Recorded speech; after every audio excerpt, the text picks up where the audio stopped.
1758 елда Казанда гимназия ачылып, бер туган державиннар шушы уку йортына килеп эләгә. Гавриил яхшы уку өстенә рәсем ясауда, сызымнар сызуда, рәсемнәрдән үрнәкләр күчерүдә осталык күрсәтә башлый. Шуның аркасында ул гимназия директоры кушуы буенча хәтта борынгы Болгар хәрабәләренә барып, шушы шәһәрнең планын сызуда, биредә археологик, тарихи эзләнүләрдә катнашып, Мәскәү университет кураторына гимназияны яхшы яктан күрсәтүдә дә өлешен кертә.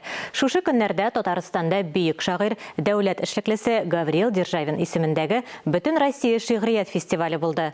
Бу ел ул әдипнең туган көне белән беррәттән вафатының 205 еллыгына да багышланды.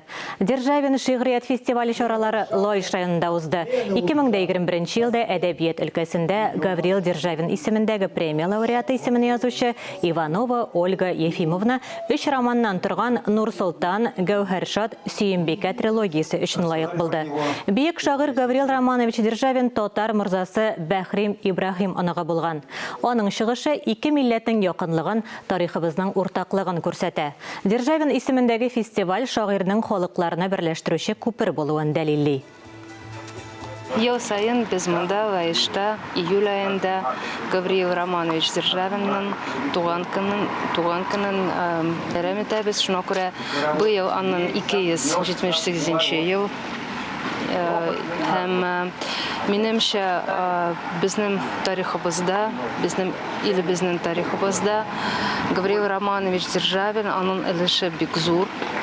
Татар әдәбиятына, татар шигъриятына зур йогынты ясаган шагыйрьләрдән түгел әлбәттә. Аны 19 гасыр урталарында менә бу һәйкәлен куйгач, менә хәзерге опера театры янында була инде ул.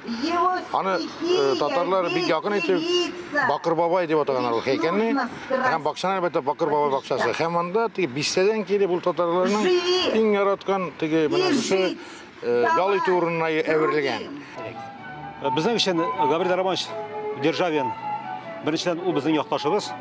Шуңа күрә менә шушындай мероприятиялар узырылы республика күләмендә, Казан шәһәрендә, районда ул безне күтәрә, безнең районны күтәрә.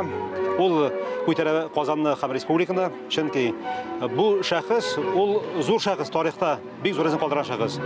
Ул беренчедән нечкә күңелле, бик матур язган шигырьләр язган булса, икенче яктан ул бит зур дәүләт эшлеклесе.